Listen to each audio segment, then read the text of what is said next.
Maka apakah benar bahwa Nabi Isa itu lahirnya 25 Desember?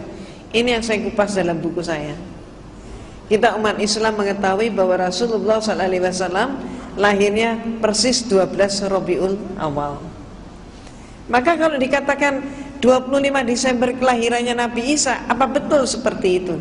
Tahun kemarin di televisi kita, di salah satu stasiun televisi, sudah ada pendeta yang menerima pertanyaan, karena saat itu dialog interaktif, menerima pertanyaan, apa benar Yesus dilahirkan 25 Desember? Ternyata pendeta yang satu itu menjawab tidak.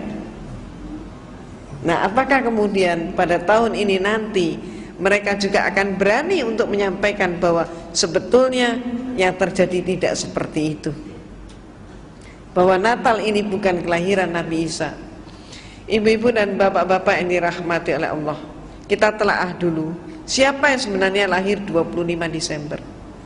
Menurut buku yang saya tulis ini, jelas-jelas sekali dipaparkan bahwa yang diperingati tanggal 25 Desember itu adalah kelahirannya Dewa Matahari.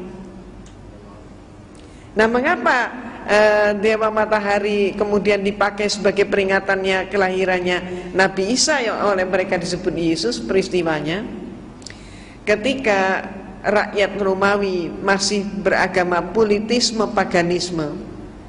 Hal ini berlangsung sampai abad keempat, di mana suatu bukti sejarah Kaisar Konstantin yang memimpin konsili Nizea yang diadakan di kota Nizea, maka disebut konsili Nizea. Konsili adalah konferensi atau bahasa lain muktamar. Ini bahasa Latin Romawi. Konsili Nizea yang diadakan pada tahun 325 Masehi melantik Yesus menjadi Tuhan. Jadi Konstantin melantik Yesus menjadi Tuhan, yang saat itu sebelumnya Yesus tidak pernah dinyatakan sebagai Tuhan. Dan sampai hari ini pun kalau ibu dan bapak mencermati seluruh Bible, tidak ada satu kalimat pun yang menyatakan Yesus sebagai Tuhan. Dia tidak pernah menyatakan sembahlah aku Tuhanmu. Hal itu tidak pernah terjadi. Kenapa? Karena fakta memang mengungkap, sejarah mengungkap Yesus dipertuhankan untuk pertama kalinya tahun 325 Masehi, dan yang melantik adalah Kaisar Konstantin. Nah, Kaisar Konstantin melantik Yesus menjadi Tuhan, memimpin konsili. Saat itu agamanya Konstantin belum Katolik. Jadi saat itu gereja masih ada satu saja, yaitu gereja Katolik. Belum pecah. Nanti pada abad pertengahan baru pecah, Katolik pecah menjadi Katolik dan Protestan. Jadi saat itu gereja yang ada hanya Katolik. Konstantin belum Katolik, dia masih politisme paganisme. Ketika terjadi kemelut pada Imperium Romawi, di mana Imperium Romawi hampir mengalami kepunahan, maka mereka pun mencari penyebabnya. Para pembesar mencari penyebabnya. Apa penyebabnya? Maka saat itu kekaisaran menengarai penyebabnya adalah berbagai macam sembahan-sembahan yang mereka punyai tidak mampu mempersatukan bangsa Romawi. Jadi artinya agama mereka yang ada dianggap tidak kondusif. Maka kemudian Kaisar Romawi menerima masukan, karena dia pun sendiri telah melantik Yesus sebagai Tuhan. Dia menganggap keterangan-keterangan dari Paulus dan anak buah Paulus mengatakan ini ada sebuah agama yang mampu mempersatukan rakyat. Maka kemudian dari situlah Konstantin tertarik dengan Katolik untuk menyederhanakan Tuhan-Tuhan mereka yang berpuluh-puluh itu tadi. Termasuk misalnya yang Bapak Ibu kenal dan yang tidak asing dalam kehidupan orang-orang Romawi maupun di dalam pergaulan sehari-hari, kita kenal nama adalah Dewa Zeus yang dianggap sebagai dewa bapak. Bapak Ibu juga kenal istilah Dewi Jupiter, Aurora, Venus, maupun juga yang lain. Termasuk Bapak Ibu juga kenal dari film televisi atau film-film lain Hercules termasuk itu, termasuk zina termasuk itu. Semua itu adalah dewa dan dewi yang mereka sembah. Tidak mustahil tiap rumah mempunyai sembahan yang beda-beda, walaupun di antara sembahan yang demikian banyak itu ada persamaannya. Di antaranya yang mereka sembah adalah dewa Zeus. Ini yang paling populer. Selain itu juga ada dewa lagi yang sangat populer, yaitu dewa Mitra, yang juga disebut Mitras atau disebut dewa Ra. Ini sama, yaitu apa? Yaitu dewa matahari. Mereka beranggapan bahwa matahari ini adalah sesuatu yang sangat penting, dan mereka ketakutan kalau sampai matahari tidak terbit. Maka mereka menyembah matahari yang lahirnya oleh mereka ditempatkan setiap kali titik balik matahari. Jadi matahari mencapai titik balik selatan, berakhirnya musim dingin, masuk ke musim semi. Saat itulah mereka memperingati lahirnya dewa matahari, yang persis pada saat itu jatuhnya ditempatkan tanggal 25 Desember. Orang-orang Romawi terbiasa setiap tahun satu kali mereka pesta pora untuk menyambut lahirnya dewa matahari. Jadi kalau orang-orang di Cina, penanggalan Cina, tiap tahun baru itu ditempatkan dengan jatuhnya musim semi, mereka menari dan sebagainya. Tapi orang Romawi yang paling mereka peringati adalah dewa matahari. Karena menurut orang-orang Romawi, dewa yang satu inilah yang paling penting di dalam kehidupan. Nah, cara mereka pesta adalah laki, perempuan, tua, muda, besar, kecil keluar dari mereka rumah. Nari, nyanyi, bahkan sampai mabuk, sampai terjatuh, tertidur di jalan-jalan. Semalam suntuk mereka pesta. Ketika kemudian Konstantin melihat kepentingan negaranya, maka kemudian dia masuk dalam agama Katolik. Karena Konstantin masuk menjadi pengikut Katolik, maka dia menginginkan dengan demikian seluruh rakyatnya pun menjadi Katolik. Katolik sebagai agama negara. Tapi rakyatnya nampaknya tidak mau pindah agama. Disebabkan apa? Kalau mereka pindah agama, maka berarti mereka khawatir pesta 25 Desember ini hilang. Konstantin menangkap kegelisahan seperti ini. Maka cepatlah kemudian dia menyatakan, rakyatku, dia umumkan, pesta 25 Desember tidak akan hilang, justru akan dilestarikan. Karena Yesus lahirnya pada tanggal 25 Desember. Karena Yesus lahirnya 25 Desember menurut Konstantin, maka rakyatnya berpikir lebih jauh lagi. Oh, kalau begitu Yesus adalah anaknya dewa matahari. Ini oleh mereka diiyakan juga. Iya, betul katanya. Maka berbondong-bondonglah seluruh rakyat Romawi masuk ke agama Katolik. Ini sejarahnya. Maka sejak saat itu pula, maka seluruh patung-patung dewa matahari diubah namanya menjadi patung Yesus. Demikian pula kalau bapak-bapak, ibu-ibu cermati itu di patung-patung itu kan seringkali ada bulatan di belakang kepala. Itu simbol apa itu sebenarnya? Simbol dewa matahari. Simbolnya matahari. Di salib itu, di belakang kepala salib itu kan juga ada bulatan atau kadang ada sinar, kan begitu. Sinar atau bulatan apa? Matahari. Nah, sejak saat itulah dipakai. Nah, kemudian ibu dan bapak yang dirahmati oleh Allah, pada saat bulan-bulan ini pun, hari-hari ini pun, bapak dan ibu sudah mulai melihat di berbagai mall, di toko-toko, di gedung-gedung, mereka pakai pohon cemara. Kemudian hiasannya bagus sekali. Betul kan? Jadi menarik sekali. Ada kemudian pakai pohon cemara penuh dengan salju. Terus kemudian ada kandang domba. Ada palungannya, di situ Yesus lahir. Ada lagi yang dengan memperagakan gua, Yesus lahir di dalam gua. Jadi sebetulnya yang mana yang benar? Yesus lahir di bawahnya pohon cemara, atau lahirnya di kandang domba, atau lahirnya di dalam gua? Yang benar yang mana? Belum lagi nanti ada hiasan Sinterklas pakai kijang kencana itu kan. Jadi yang mana ini yang benar? Nah ternyata ibu-ibu dan bapak-bapak yang dirahmati oleh Allah, di dalam Bible, di dalam kitab suci mereka, di situ ada 4 buah Injil di dalamnya, yaitu karangan Matius, Markus, Lukas, Yohanes. Yang memuat peristiwa tentang lahirnya Yesus hanya ada 2 Injil, yaitu Matius dan Lukas. Di dalam buku saya pun saya kutip dengan persis seksama apa kata Matius dan apa kata Lukas. Maka menurut informasi mereka, Matius dan Lukas yang sama-sama menyatakan mendapatkan firman Tuhan, sama-sama menyampaikan firman Tuhan, tapi banyak yang kontradiksi. Kontradiksinya antara lain, yang satu menyatakan Yesus lahirnya di zaman Kaisar Agustus, yang satu menyatakan Yesus lahirnya di dalam pemerintahan Herodes Agung.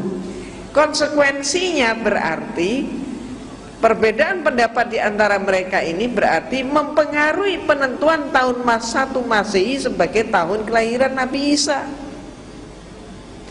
Dengan arti kata lain, tahun Masehi yang sekarang ini dipakai oleh umat manusia di dunia ini, termasuk kita juga pakai, yang katanya sekarang adalah tahun 2003 Masehi, ternyata salah hitung. Jadi Dionysius lah saat itu yang diperintahkan untuk membuat penanggalan, ternyata salah ngitung. Cuman kesalahan yang dilestarikan. Sementara kita sendiri punya tahun baru Hijriah, tapi seringkali nggak hafal kita tahun berapa sekarang. Ya paling cuman berapa orang yang tahu, nggak semuanya. Nah, ya kalau kita semua tahu, alhamdulillah. Nah, oh baru Idul Fitri ya, karena baru Idul Fitri jadi masih ingat. Masalahnya baru kirim kartu. Karena baru kirim kartu ya, alhamdulillah. Nah, ibu-ibu dan bapak-bapak yang dirahmati oleh Allah, ada hal yang sama juga informasi Lukas dan informasi Matius. Samanya apa? Kedua mereka menyatakan Yesus lahir di malam hari. Ketika bintang gemerlapan, dan saat itu gembala menggembalakan ternak mereka ke padang rumput tengah malam. Nah, maka informasi ini coba kita analisis. Kalau dikatakan Yesus lahirnya tengah malam, bintangnya gemerlapan, kemudian gembala menggembalakan ternak ke padang rumput tengah malam, itu artinya musim apa? Gak mungkin salju ya. Gak mungkin salju kan? Maka kalau tidak ada salju, kenyataannya mengapa semua hiasan yang ada memakai salju? Betul kan? Ya. Jadi kalau bintangnya gemerlapan, gak mungkin salju turun. Itu pertama. Nah yang kedua, dikatakan gembala menggembalakan ternak mereka ke padang rumput tengah malam katanya. Kalau kenapa gembala kok digembalakannya tengah malam? Kenapa tidak siang hari? Semuanya lembur. Katanya lembur saat itu belum dikenal. Kenapa? Ya kalau mereka menggembalakannya di pagi hari, siang hari, mereka tidak tahan dengan apa? Sengatan matahari di musim panas. Maka mereka menggembalakannya justru di malam hari saat musim panas. Tapi kalau musim dingin menggembalakan di malam hari, beku mereka. Jadi berarti itu saat musim panas. Perhitungan peredaran bulan, waktu dan musim tidak mungkin saat itu terjadinya di dalam bulan Desember.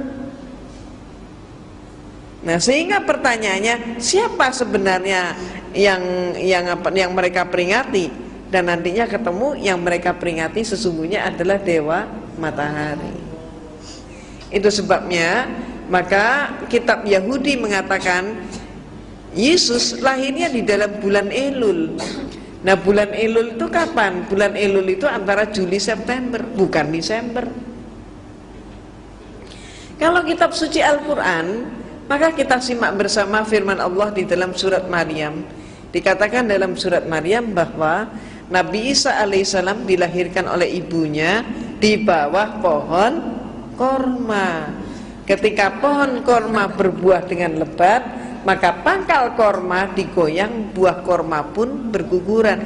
Ini musim apa? Musim korma berarti musim panas.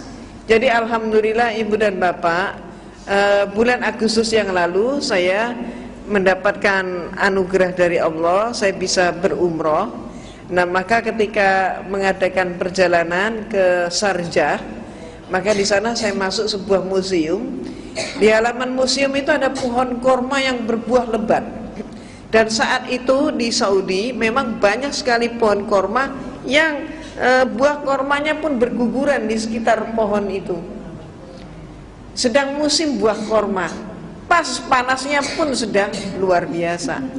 Pas panas-panasnya, antara saya di sana saat itu antara 40-50 derajat. Panas sekali.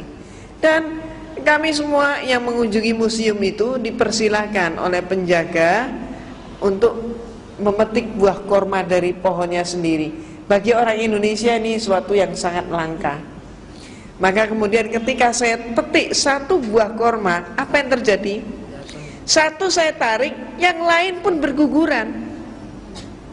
Nah, inilah saya sangat bersyukur atas karunia Allah termasuk bisa membuktikan ayat itu. Jadi pangkal korma digoyang, buah korma pun berguguran. Padahal saat itu yang saya goyangkan, karena saya tarik adalah salah satu tangkai, ternyata semua yang lain pun ikut berguguran. Nah, ibu-ibu yang saya hormati, seluruh itu tadi jadi adalah musim panas. Dan jangan lupa, seluruh Palestina, Yesus itu dilahirkan di sebuah desa yang namanya Bethlehem. Provinsinya adalah provinsi Galilea. Ini adalah bagian daripada Yudea. Yudea adalah bagian daripada yang disebut sekarang Palestina. Seluruh Palestina nggak ada pohon cemara bisa hidup. Dari dulu sampai hari ini nggak ada satupun pohon cemara. Yang ada seluruh Palestina itu pohon korma. Maka pertanyaannya, dari mana ini pohon cemara ini? Ternyata peristiwanya ketika Imperium Romawi sudah kuat kembali, mereka ingin meluaskan imperiumnya, ingin menjajah ke Jerman. Maka saat itu yang dikirim oleh Romawi ke Jerman bukan dikirim serdadu. Ini termasuk yang harus kita amati. Jadi suatu invasi terhadap suatu negara tidak selamanya lewat tentara. Jadi penjajahan pun tidak selamanya penjajahan fisik. Ini yang harus kita amati. Demikian pula yang dikirim saat itu oleh Romawi bukan tentara, bukan serdadu, tapi yang dikirim ke Jerman adalah para pastor dari kelompok atau dari ordo Yesuit. Nah, pastor ini diberi perintah untuk menyelidiki orang Jerman menyembah kepada apa, agama mereka apa. Dalam waktu singkat para pastor ini mendapatkan berita bahwa orang Jerman saat itu agamanya masih animisme, dinamisme. Yang disembah adalah dewa yang merupakan dewa sebuah pohon. Yang pohon itu mempunyai bentuk yang khusus, yaitu apa? Pohon itu selalu menjulang tegak ke udara, dan sekaligus pohon itu mengeluarkan bau harum yang sangat khas. Tidak ada bau harum yang menyamai. Pohon apa itu kira-kira? Pohon cemara. Maka bau cemara itu kan khas, tidak ada yang mirip dengan baunya cemara. Nah, kemudian para pastor segera pulang ke rumah melaporkan orang Jerman menyembah dewa cemara.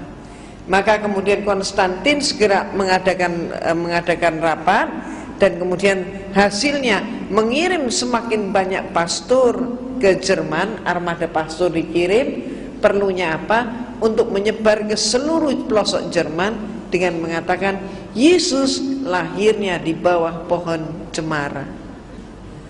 Karena orang Jerman menyembah pohon cemara, dikatakan Yesus itu lahirnya di bawah pohon cemara, maka rakyat Jerman kemudian berkesimpulan, oh kalau begitu tidak beda antara agamamu dan agama saya, katanya. Ternyata Yesus anaknya dewa cemara. Maka kemudian agama Kristen pun masuk ke Jerman. Ini yang terjadi. Nah, ibu-ibu dan bapak-bapak yang dirahmati oleh Allah, sekaligus nanti di sini bapak dan ibu akan mendapatkan tambahan wawasan bahwa ternyata Natal itu pun baru menjadi acara resmi gereja pada abad yang ke-5, sebelumnya tidak. Dan masih banyak informasi yang lain, termasuk ayat-ayat Bible yang sebenarnya menyatakan bahwa perbuatan untuk menyembah kepada patung, kepada orang berhala-berhala adalah perbuatan yang sangat dilarang oleh agama. Nah, dikatakan juga bahwa peringatan hari kelahiran itu tidak dikenal di kalangan mereka, tapi justru yang melakukan peringatan kelahiran adalah orang-orang yang dianggap sebagai orang-orang yang sesat, termasuk Herodus dan sebagainya, orang-orang kafir istilah mereka.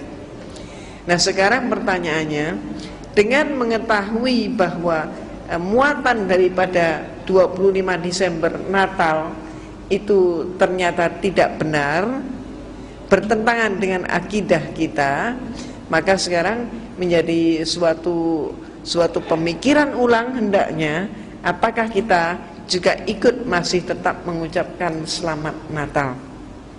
Sebab menurut fatwa MUI, menurut Buya Hamka almarhum, maka merayakan Natal ataupun berarti mengucapkan selamat Natal hukumnya haram. Mengapa diharamkan? Itu tadi sebabnya. Dan Kristen memang senantiasa berusaha untuk mempengaruhi kita umat Islam untuk melanggar akidah. Nah, ibu dan bapak, ini dahulu pemaparan saya. Silakan kita masuk dalam sesi tanya jawab terlebih dahulu.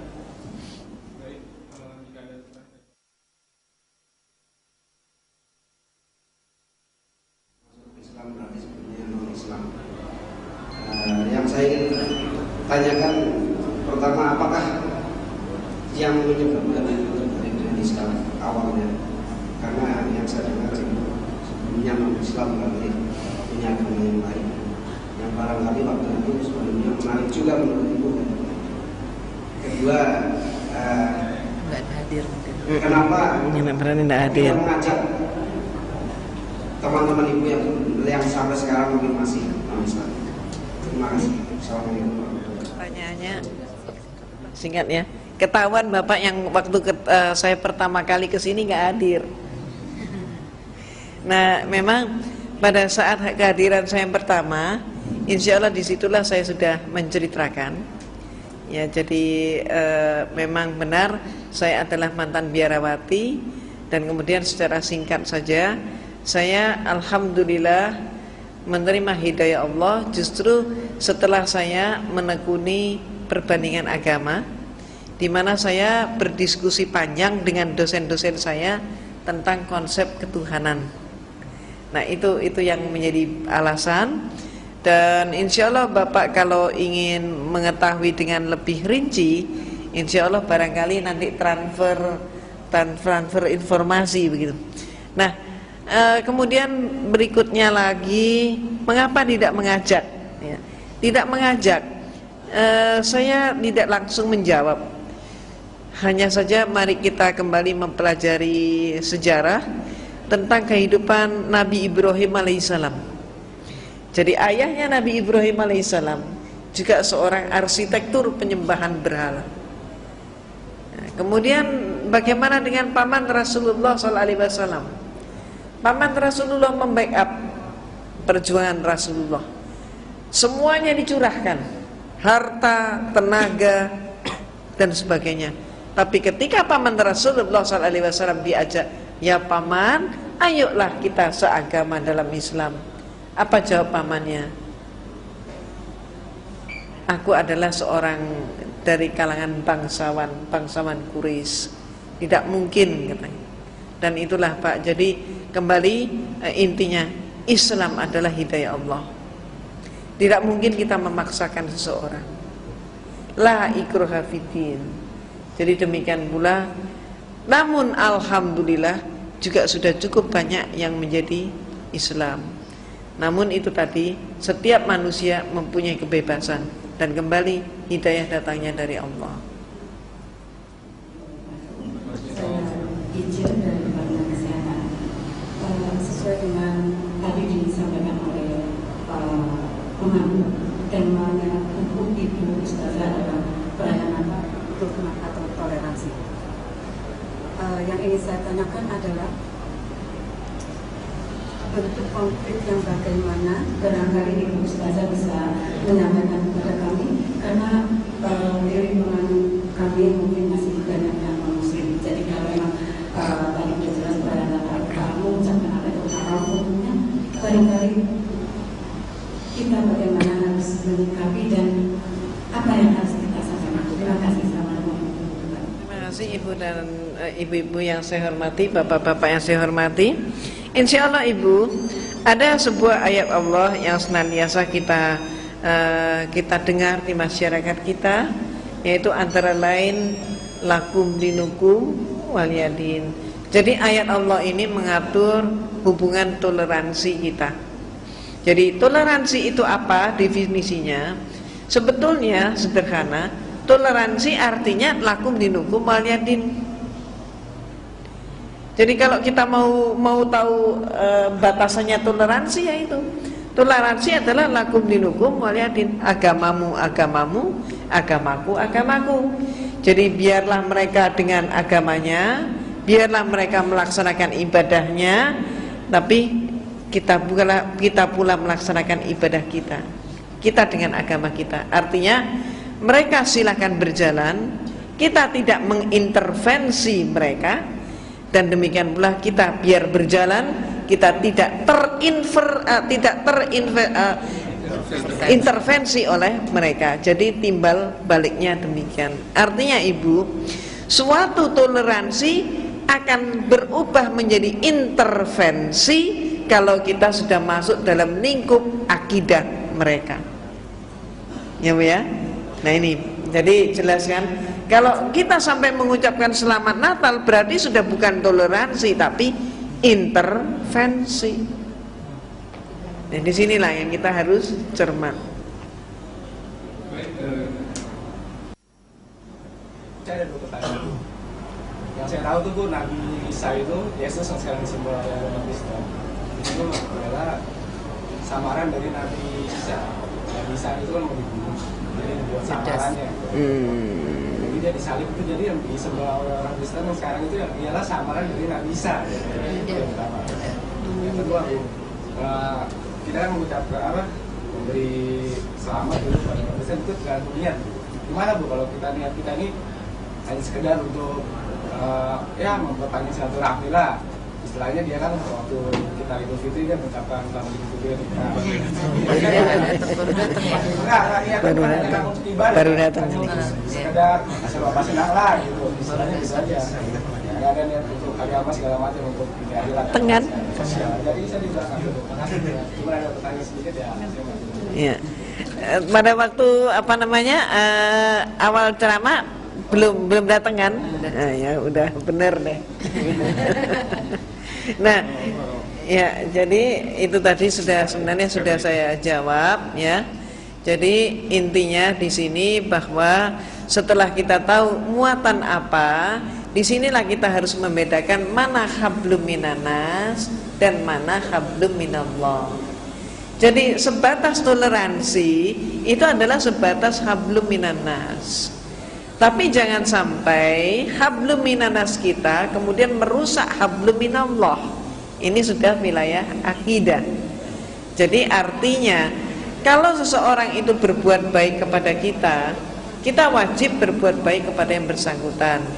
Artinya mereka memberi kita ucapan selamat Idul Fitri, Maka harusnya kita pun merasa berkewajiban juga memberikan selamat kepada mereka. Cuman memberinya itu jangan pada saat yang membuat kita membuat pelanggaran akidah. Artinya mereka mengucapkan selamat Idul Fitri oleh gereja dibolehkan dan dianjurkan. Kenapa?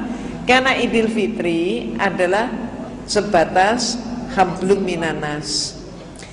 Ketika mereka mengucapkan itu, otomatis tidak ada pelanggaran akidah.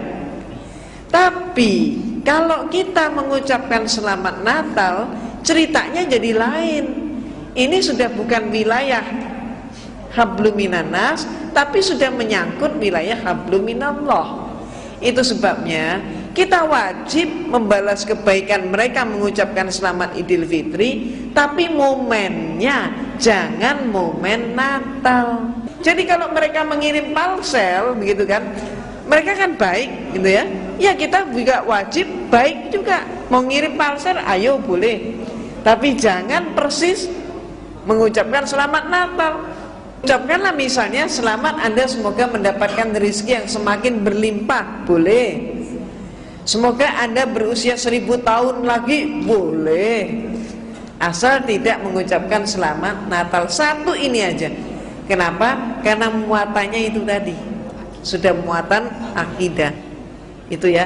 Jadi perbuatan baik ayo kita jawab dengan baik.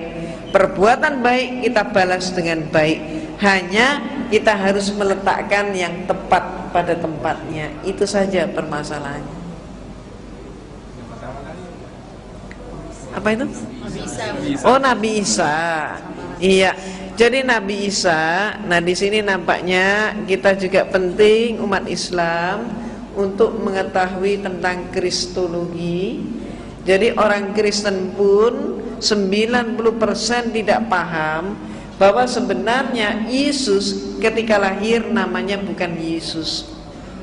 Namanya Yesus ketika lahir adalah Esau. Esau adalah bahasa Ibrani. Esau inilah dialektika Arabnya adalah Isa. Nama Yesus itu baru ada sekitar pada saat Nabi Isa alaihissalam mengalami bahaya penyaliban dan beliau diselamatkan oleh Allah. Maka pada saat itulah orang Romawi yang tidak senang mengucapkan istilah Esau, nama Esau bagi mereka kurang enak, tidak ada selera di situ, karena mereka mempunyai nama-nama favorit yang selalu diawali dan diakhiri dengan huruf mati dan akhirannya adalah as-us. Jadi dengan Esau mereka merasa tidak nyaman. Jadi Esau itu diganti. Maaf Bapak Ibu, sama aja ketika kita masih dijajah Belanda dulu. Orang Belanda mengganti nama-nama kita karena tidak sesuai dengan lidah. Orang-orang kita banyak yang hidup bergaul di kalangan mereka, nama misalnya sampai mengubah namanya. Ada namanya Suminarsi berubah menjadi Minje. Ada namanya Bambang, nama yang bagus berubah menjadi Boy. Ini contohnya. Maka Esau berubah menjadi Yosua. Berarti huruf depannya sudah huruf mati. Abjad Ibrani tidak mengenal huruf Y sama sekali. Nah kemudian setelah Yosua berubah jadi Yosua, Yosua kok masih tidak sempurna. Diubahlah setelah Yosua menjadi Yehesua. Setelah Yehesua, depan huruf mati, tengah huruf mati, belakangnya huruf hidup. Panjang lagi, kurang nikmat, kurang enak. Maka digantilah Yesus, pas sesuai selera. Dan ini bisa Bapak Ibu buktikan dari nama-nama baptis, atau istilah lain nama permandian, yaitu nama-nama Romawi, itu nama baptis itu. Yang favorit diawali diakhiri huruf mati. Maka contohnya Barnabas, Bartolomeus, Benedictus, kemudian Clementinus, Claudius, Dionysius, Darius, Franciscus, Gregorius, Hellenesius, Saverius, Laurentius, Paulus, terus Matias, Markus, Filipus, terus kemudian lain-lain.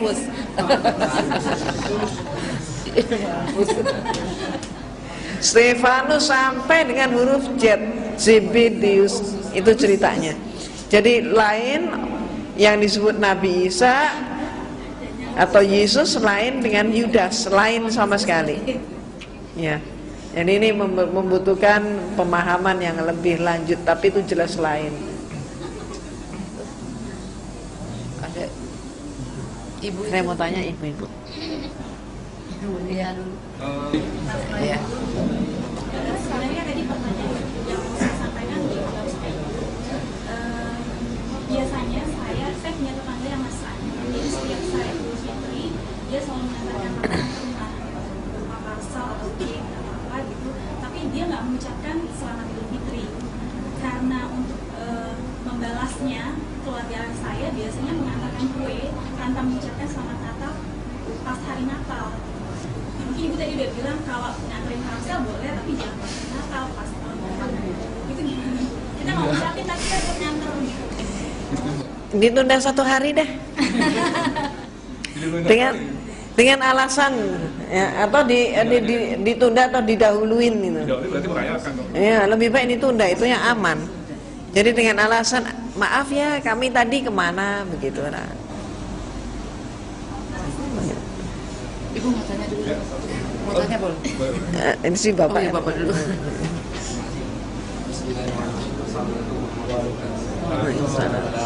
Saya sangat tertarik dengan penjelasan yang saya tanyakan adalah apakah informasi ini diketahui oleh seputar gereja dalam arti untuk mereka yang disebabkan waktu mereka menyatakan bahwa Idul Fitri diharuskan atau disyaratkan bagi kalangan gereja, atau memang sudah diketahui oleh sejarawan-sejarawan di dunia gitu.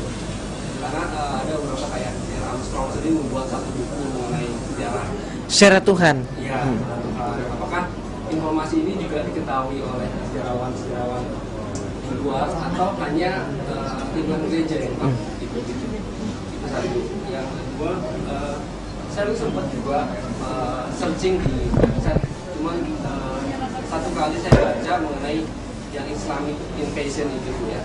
Tapi setelah itu nggak tahu dia blog website-nya. Saya cukup ikut juga dengan isi buku itu karena saat ini susah juga mencari kira-kira punya referensi yang kita bisa baca ya. Iya.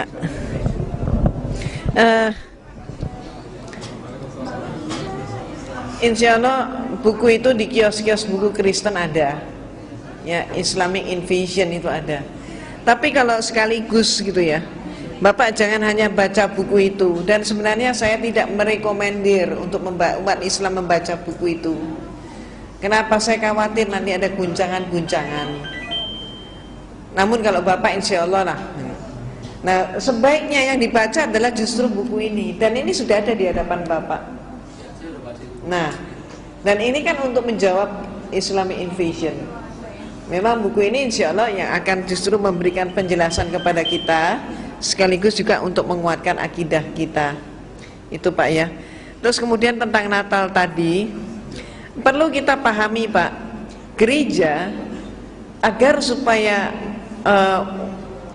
strategi gereja agar supaya ada orang yang mau masuk ke gereja, maka disitulah gereja mengupayakan berbagai macam cara, termasuk mengadakan acara-acara yang memikat. Maka perbedaannya, Islam dan budaya jauh berbeda. Tapi Kristen sangat kental dengan sinkretisme. Ini bedanya. Jadi sekali lagi, kalau di dalam Islam, agama dan budaya beda. Tapi kalau di dalam agama Kristen, sinkretisme di dalam agama itu banyak sekali terjadi. Demikian pula acara Natal ini adalah justru untuk memikat supaya orang masuk, tertarik dan masuk ke gereja. Maka mereka menyediakan berbagai macam peringatan. Coba kalau kita urut nih ya Pak ya, mulai anak kecil. Anak kecil itu dipikat dengan apa? Sinterklas. Antara Sinterklas dengan gereja nggak ada keterkaitan langsung. Itu hanya cerita dongeng yang dibuat-buat. Siapa Saint Claus? Itu pun hanya ada pemberitaan pendek bahwa Saint Claus adalah seorang laki-laki kakek dermawan. Titik. Tapi bagaimana Saint Claus masuk ke gereja? Nah ini muatannya sudah di situ. Ini untuk anak kecil. Berikutnya lagi anak kecil kemudian dipikat dengan pembagian permen, coklat, hadiah-hadiah dalam rangka apa? Dalam rangka Paskah. Apa hubungannya antara Paskah dengan telur? Juga tidak ada. Tapi pada saat itu setiap anak tertarik untuk memberi warna pada telur.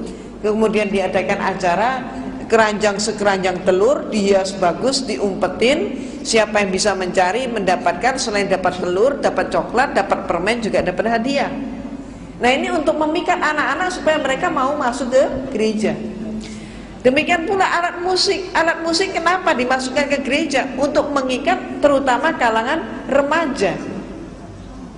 Maka untuk kalangan remaja diadakan suatu acara, antara lain yang namanya Valentine Day.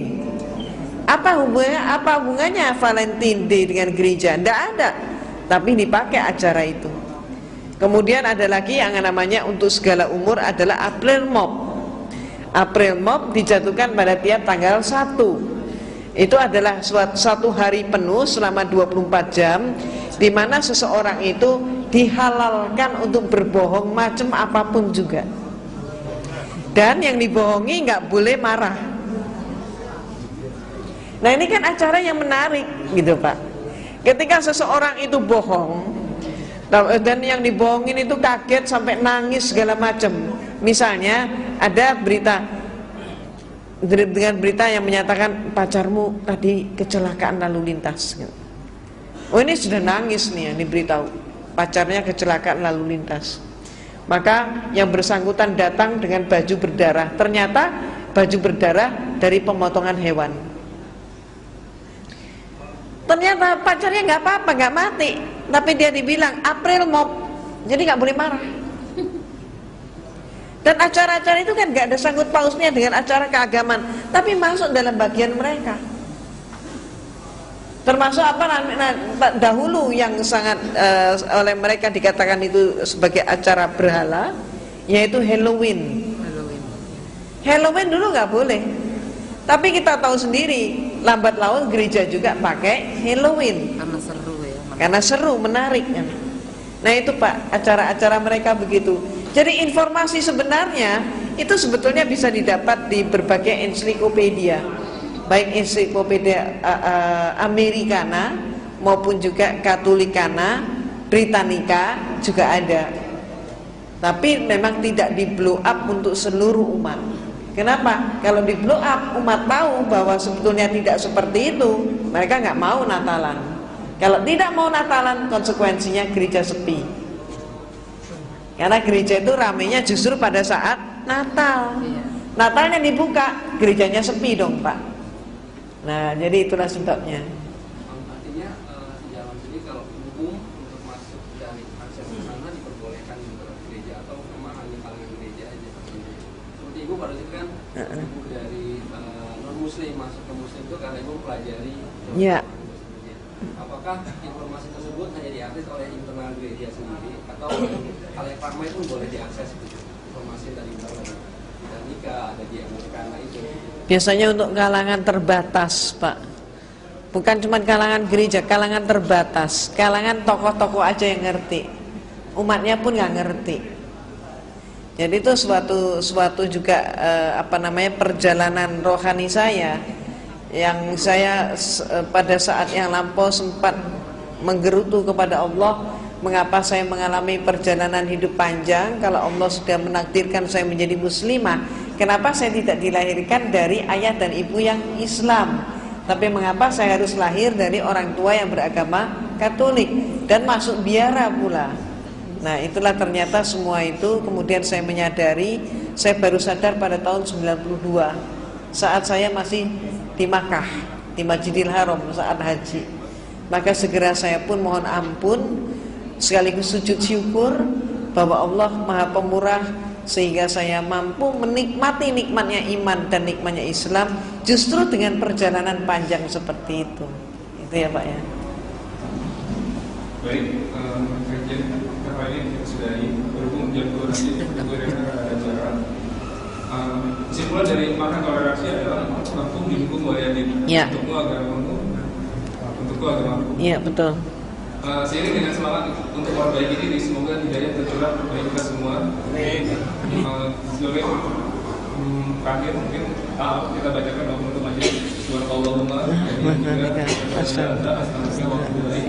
Assalamualaikum warahmatullahi wabarakatuh. Waalaikumsalam warahmatullahi wabarakatuh.